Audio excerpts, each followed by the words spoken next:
بسم الله الرحمن الرحيم الحمد لله رب العالمين الحمد لله الحمد لله الحمد لله اللهم صل على سيدنا محمد الفاتح لما أغلق والخاتم لما سبق ناصر الحق بالحق والهادي إلى صراطك المستقيم وعلى آله حق قدره ومقداره العظيم رب اشرح لي صدري ويسر لي أمري واحلل عقدة من لساني يفقه قولي السلام عليكم ورحمة الله وبركاته.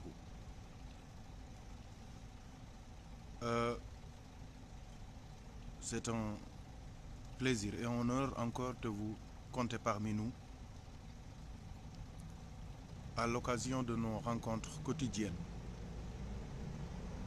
dédiées exclusivement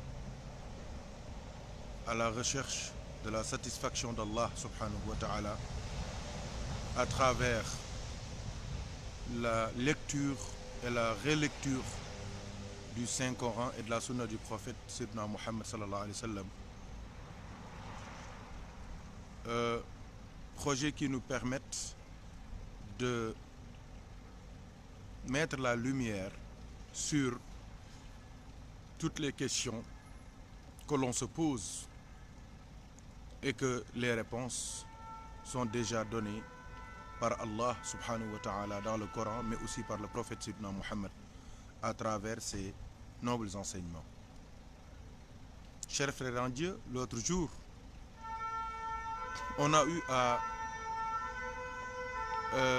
explorer, à étudier, à réétudier une notion d'une importance capitale. Cette notion, c'est la notion de bonté, la notion de baraka, de bénédiction, la notion de gentillesse, la notion de bien. Car il faut le souligner avant d'entamer la discussion que le monde est marqué par des violences inouïes, par des guerres très longues, des morts à longueur de journée, du sang à chaque moment. On ne peut pas suivre un journal télévisé, ne serait-ce qu'une édition spéciale ou bien un breaking news, je veux dire, une petite minute d'information sans voir du son. On note des centaines de milliers de morts.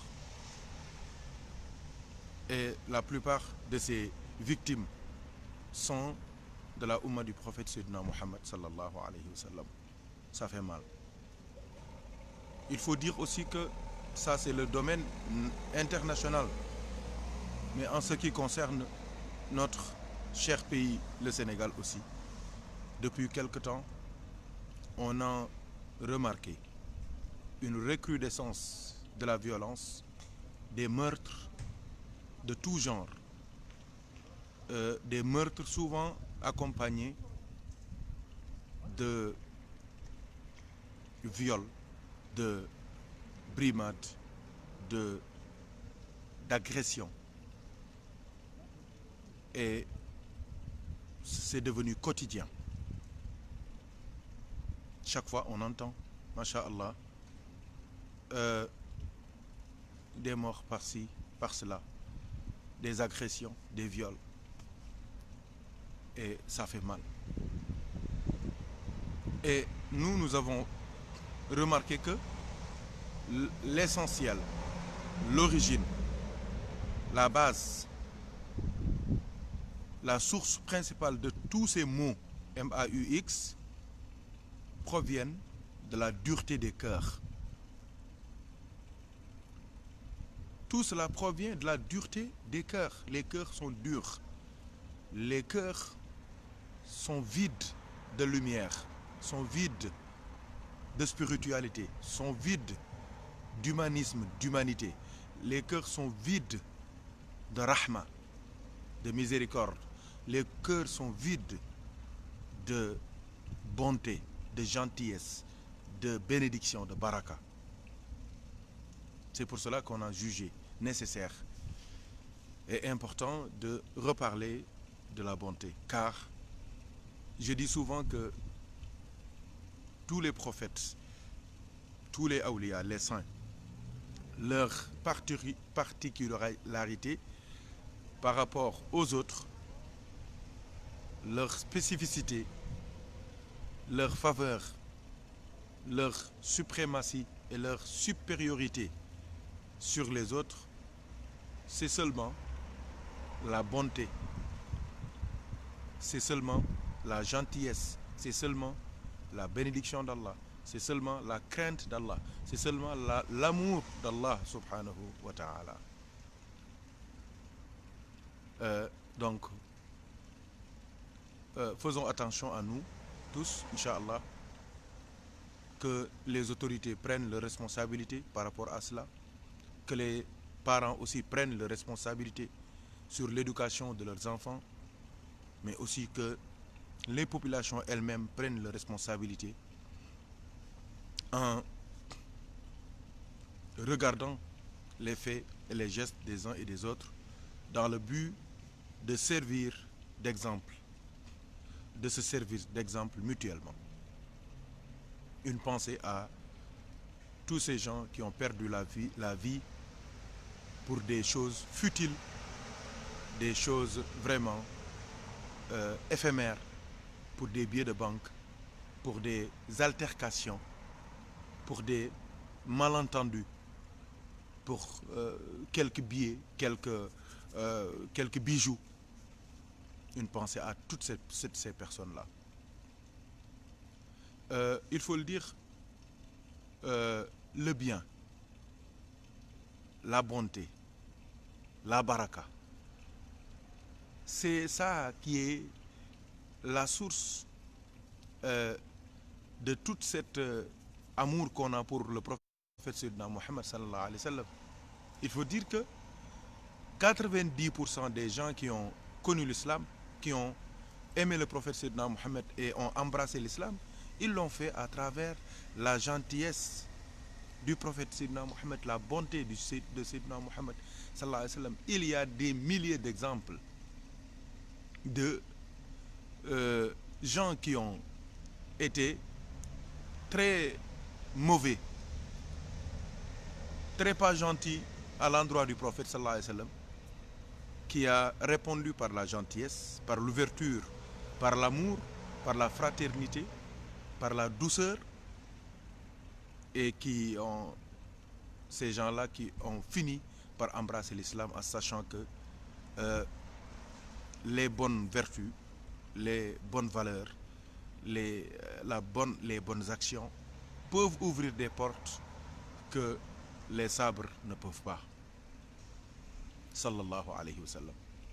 Et c'est l'exemple aussi pour ses compagnons. Avant-hier, en terminant l'émission, je vous avais dit que Sayyidina Ibrahim, Sayyidina Abu Bakr Siddiq, Sayyidina Omar ibn al-Khattab, Sayyidina Othman ibn Affan, Sayyidina Ali ibn Abi Talib, les quatre, tous ces quatre khalifes, à leur décès, à l'occasion de leur lavage mortuaire, ceux qui les lavaient ont remarqué que eux tous, ils ont le dos brûlé, le dos tout noir. Et le secret de cette noirceur de leur dos, c'est que chacun, la nuit, après avoir fait ses nafilas, après avoir lu le Saint-Coran, faisait des efforts pour faire du pain. Et ce pain-là,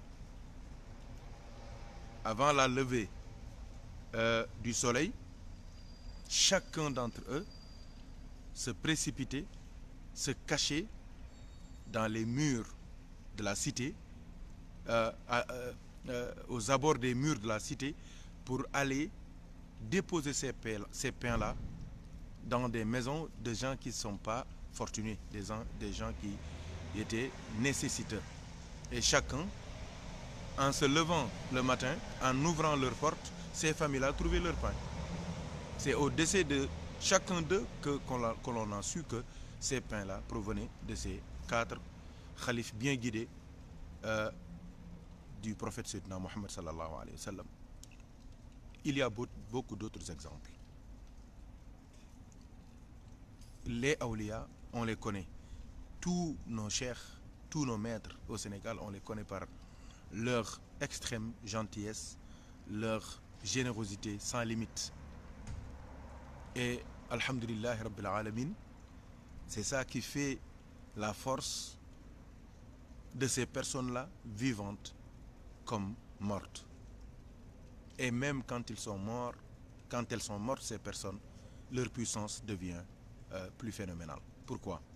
Parce que mawtu taqi hayatun la fana laha qad mata qawmun wa hum fi nnasi ahya'u. Quelqu'un qui craint Allah subhanahu wa ta'ala, même s'il meurt, il a une deuxième vie qui est plus puissante que sa vie précédente. C'est pour cela que quand tu vas à Madinatul Munawwara, les bonnes actions du prophète Sayyidina Muhammad sallallahu alayhi wa sallam sont devenues cette source de baraka et de bénédiction et de richesse inestimable, inépuisable, insondable, dont bénéficient les habitants de Médine et les habitants de la Mecque et même les habitants du monde entier. La baraka de Médine n'a pas de limite. Et Inch'Allah, un jour, on en reviendra. C'est la même chose pour tous les awliya. Tous les sahaba du prophète, sallallahu alayhi wa sallam, c'est la même chose. Tous les awliya, c'est la même chose. Parce que Cheikh Al-Hadi Mohamed Ndiéguène, radiallahu ta'ala anhu, il avait dit que le bien, la bonté, un homme bien, un homme dont Allah est satisfait, c'est comme un sac de mil troué partout. Quand tu le poses quelque part, si tu le soulèves pour l'amener quelque part, il est inéluctable. Il faut que forcément des graines restent là-bas. C'est automatique. Donc, cette parole de Al-Hadi Mohamed Ndiéguène nous montre la force des gens qui ont été bien sur terre, qui ont été gentils, qui ont été doux et compatissants envers les créatures d'Allah subhanahu wa ta'ala. Il nous disait aussi, Cheikh Al-Hadi Mohamed Ndiéguène, pour nous inciter au bien, il nous disait que si un homme de Dieu quitte un lieu, si tu es intelligent, quitte ce lieu. Mais si un homme de Dieu vient s'installer quelque part, installe-toi à côté de lui. S'il meurt et il demande à être enterré quelque part, installe-toi à côté de sa tombe. Et on lui a demandé pourquoi. Al-Hadi Mohamed Ndiéguène, radiallahu anhu, il a dit que un homme de Dieu, s'il est enterré quelque part, ou bien s'il vit quelque part, on peut lui faire la ziyara. On peut écouter de ses prêches. On peut prendre de son savoir. Mais s'il meurt, c'est comme du piment bien cuit et qu'on pose bien cuit. Si je dis bien cuit, c'est très bien cuit et qui a été même fendu par la chaleur de la cuisson. Ce piment-là, si tu le poses sur du riz, par exemple, et que ça passe la journée là-dessus, sur ce riz-là, même si tu enlèves le piment et que tu le jettes, ce piment-là, mais le riz, il est trempé de piment, c'est fini. Ne donne pas ça à ton enfant. Qu'est-ce que cela veut dire? Al-Hadi Mohamed Ndiéguène voulait nous dire que si un wali qui a été bien, bon, gentil, qui a craint Allah subhanahu wa ta'ala dans toutes ses dimensions, s'il meurt et qu'on l'enterre quelque part, sa lumière se déverse sur cette terre pour se remplir maintenant dans sa tombe et se déverser sur environ 100 km carrés. Et tous les gens qui viendront aux alentours même de cette tombe-là bénéficieront de cette baraka. Donc, pour vous dire que dans la vie, il faut essayer d'être bien, d'être bon, d'être gentil et essayer aussi d'extirper, de chasser, d'anesthésier son cœur contre le mal, contre la violence, contre tout ce qu'on ne voudrait pas qu'on te fasse. C'est ça la voie du vrai croyant, du vrai musulman.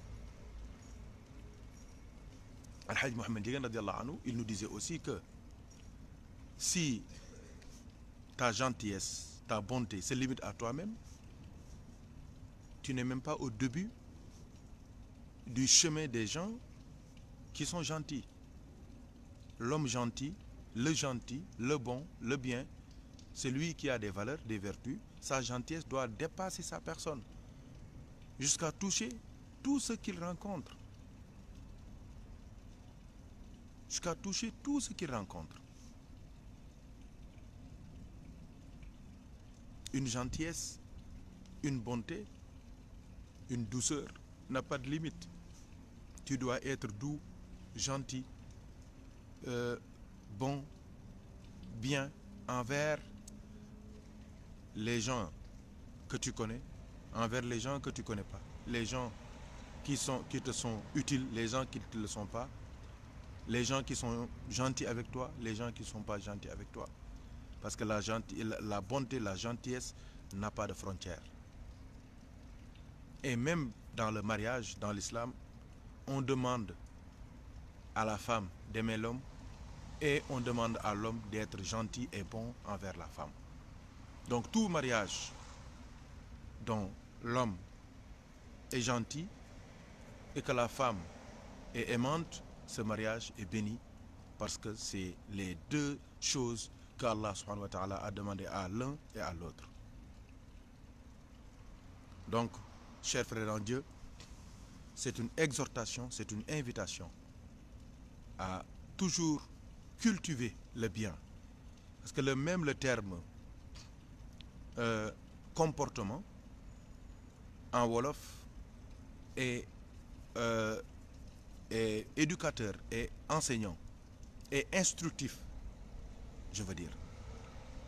Car Diko veut dire sème cette vertu en toi.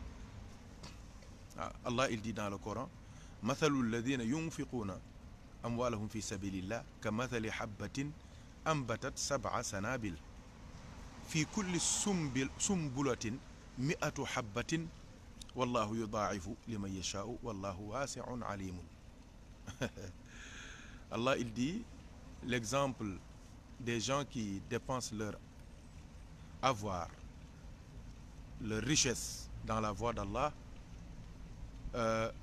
c'est comme quelqu'un qui sème une graine, un grain de riz ou bien un grain de mil, et que la pluie vienne arroser cette terre-là qui a reçu la graine, et que cette terre, après quelque temps, voit sortir d'elle une plante avec 7 tiges.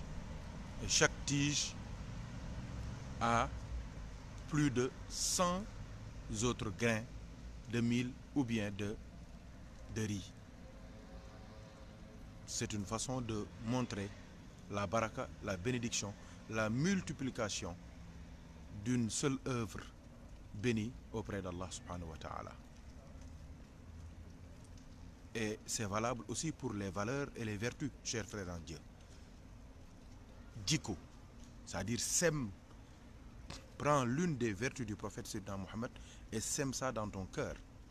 Et quand tu sèmes ça dans ton cœur et tu l'arroses par la lumière du dhikr, par la lumière du Coran, par la lumière de la sunna, par les bonnes actions, cette graine que tu as semée dans ton cœur, qui est l'une des vertus, une sunna du prophète Sayyidina Mohammed, va germer et donner naissance à une centaine d'autres graines, c'est-à-dire une centaine d'autres vertus. Donc il suffit de demander un parrainage d'une des vertus du prophète Sayyidina Mohammed sallallahu alayhi wa sallam pour maintenant se voir accorder la chance de connaître, de vivre et d'incarner, c'est le terme que je cherchais, d'incarner, chers frères en Dieu, toutes les valeurs et vertus du prophète Sayyidina Mohammed sallallahu alayhi wa sallam. Et ça, quelqu'un qui réussit cela, il a vraiment suivi le prophète Sayyidina Mohammed sallallahu alayhi wa sallam. C'est pour cela que souvent je disais aux frères, cherchez chaque semaine, ou bien chaque mois, ou bien chaque 3 mois, ou bien chaque 6 mois, ou bien chaque année, cherchez une des valeurs, des vertus, une sunna du prophète Sayyidina Mohammed sallallahu alayhi wa sallam, et vous essayez de vivre cette valeur pendant une semaine, pendant 1 mois, pendant 3 mois, pendant 6 mois, pendant 1 an. Et si vous avez la chance de vivre cette sunna, cette valeur, cette vertu, cet enseignement du prophète sallallahu alayhi wa sallam pendant un certain temps, je vous jure devant Dieu que vous verrez les résultats de cette sunna, parce que le prophète Sayyidina Mohammed sallallahu alayhi wa sallam, c'est la source de toutes les bénédictions sur terre. Donc, une sunna va donner naissance à une centaine de sunna. Vous voyez ce que je veux dire? Prenez une seule valeur du prophète sallallahu alayhi wa sallam. Vous vivez cette valeur, vous l'incarnez, vous essayez de l'appliquer dans votre vie et vous verrez maintenant les portes de toutes les sunnas, de toutes les autres valeurs du prophète sallallahu alayhi wa sallam venir en toi. C'est comme un nom de Dieu. On ne peut pas faire le dhikr de tous les noms d'Allah, c'est pas possible.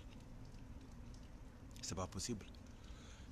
Il suffit de connaître tous les noms d'Allah, tu les connais, mais deuxièmement, tu te choisis un nom qui te convient et ce nom, tu l'utilises. En utilisant ce nom-là pendant un certain temps, avec une autorisation express et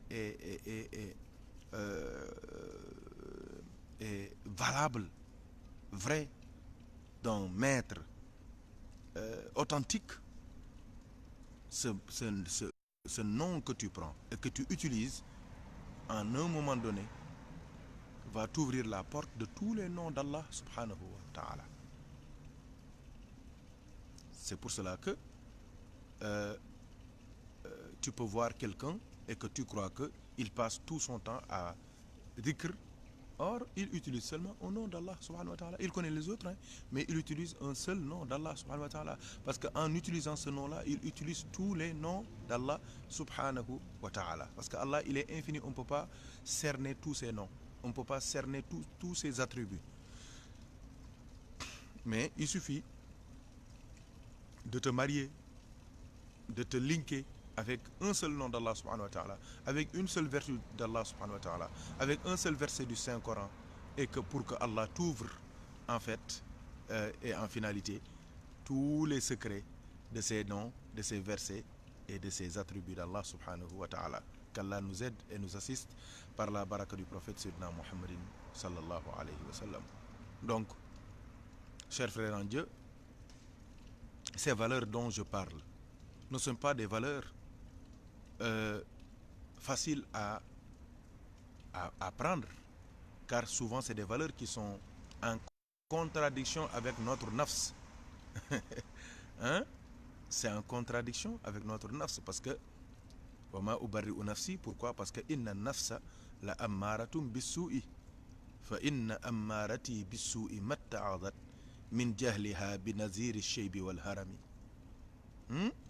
À la fin, il a dit, ensuite je veux dire, il a même dit, il est allé jusqu'à dire wa nafsu kat-tifli in tuhmilhu shabba ala hubbi rada'i wa in taftimhu yanfatimi wa khalifi an-nafsa wa shaytana wa'sihima wa inhuma mahaddaka nusha fattahimi.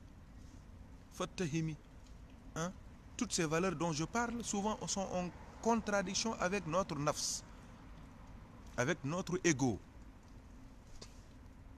avec nos plaisirs, avec nos passions. Parce que ces valeurs, ça te dit de te purifier. Or le nafs ne veut pas que tu te purifies. Ça te demande d'être gentil. Or le nafs ne veut pas que tu sois gentil. Il te demande de ne pas être insouciant. Or le nafs veut que tu sois insouciant. Il te demande de ne pas être prétentieux. Or le nafs n'aime que la prétention.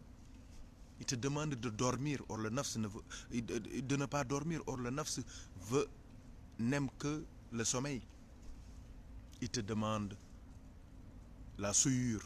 Il te demande le péché. Il te demande le nafs, je veux dire. Il te demande le péché. Il te demande la souillure. Il te demande le haram.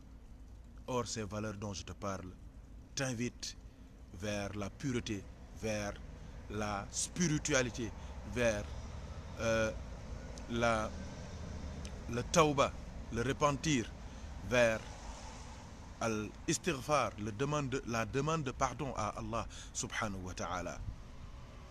Hein? Donc, celui qui veut être sauvé ici et dans l'au-delà n'a qu'à suivre cet enseignement du Coran qui nous dit qad aflaha man zakkaha. A certes réussi celui qui l'a éduqué, celui qui a éduqué son âme. Donc si tu as les capacités d'éduquer ton âme, mais va éduquer ton âme, mon frère. Si tu n'as pas les capacités d'éduquer ton âme, mais cherche quelqu'un qui éduque les âmes et qui te fait éduquer ton âme. Et tu te soumets à lui et tu suis ses conditions et tu verras les résultats. Parce que celui qui suit son âme, son nafs, ses passions, ses plaisirs, tôt ou tard il va le regretter. Tôt ou tard il va le regretter. Sayyidina Ali ibn Abi Talib, il nous disait que tout plaisir dont la finalité est le châtiment d'Allah n'est pas un plaisir. Mais toute difficulté, toute privation dont la finalité est l'agrément d'Allah n'est pas une privation.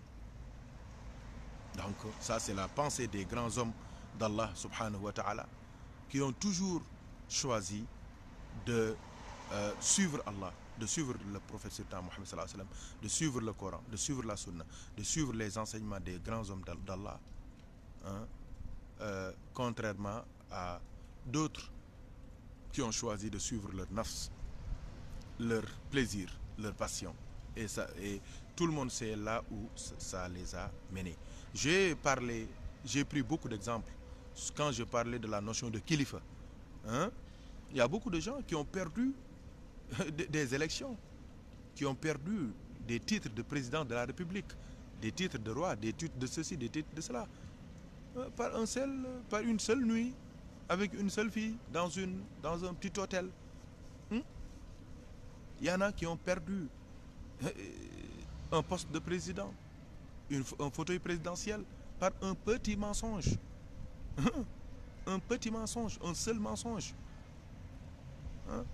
Donc, s'ils avaient réfléchi vraiment et dit que ça c'est éphémère, ce n'est rien, ça n'a pas beaucoup de valeur, mais aujourd'hui, ils n'auraient pas ces problèmes. Ils seraient sauvés. Qu'Allah nous aide et nous assiste par la baraka du prophète Sayyidina Muhammadin sallallahu alayhi wa sallam. Donc, chers frères en Dieu, être bien, c'est craindre Allah subhanahu wa ta'ala. Être bien, c'est être gentil, c'est être doux, c'est être attentif, c'est être attentionné par rapport aux frères, aux cousins, aux parents, par rapport aux voisins, par rapport à la communauté, à la Ummah, par rapport à tous les gens qui souffrent, je veux dire. qui ont des difficultés. Hein. Pensez à eux, pensez à leur santé, pensez à leur maladie, pensez aux orphelins, pensez aux gens qui sont loin, qui n'ont rien. Pensez aux femmes qui n'ont pas d'enfants. Pensez aux hommes qui n'ont pas d'enfants. Il faut penser à tout le monde. Un homme bien pense à tout le monde,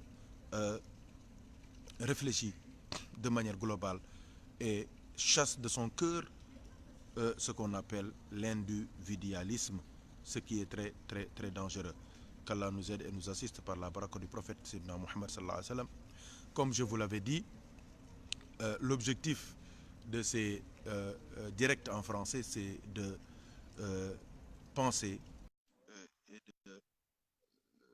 d'ouvrir la porte aussi à nos frères qui sont d'expression française, Masha'Allah, installés ici et dans d'autres pays, en Afrique, en Guinée, en Côte d'Ivoire, au Congo, au Gabon, Masha'Allah, et qui nous suivent chaque jour. Et souvent, même s'ils ne comprennent pas le Wolof, ils le suivent, ils sont avec nous, dans le but de tirer profit de ces rencontres. C'est pour cela que chaque fois qu'on fait une grande causerie, après cela, on fait un petit résumé en français pour que les frères, eux aussi, puissent bénéficier, masha'Allah, de ces enseignements pour que eux aussi, masha'Allah, ils puissent en retour transmettre ces enseignements à leurs enfants, à leurs voisins, à leurs amis. Et alhamdulillah, rabbil alamin, j'avais entendu un frère qui dit que, je crois que c'est Ousmane Lo, qui avait dit que les Sahaba, on leur avait demandé de prendre des sabres pour se battre au nom d'Allah subhanahu wa ta'ala. Aujourd'hui, nous, on nous demande seulement de